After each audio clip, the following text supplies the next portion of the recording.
Ito ba ay puro kalokohan? Di na halata na mayroon tayong kulang. Para yatang wala na akong natutunan. At isang gabi ako'y nalunod sa titig mo kay lamig.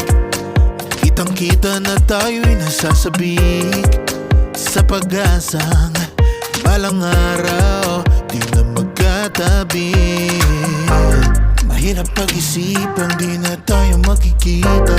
Maaari bang maulit ang pagmamahal? Hindi ko na makaya at di na maitago ang mga tunay kong nararamdaman.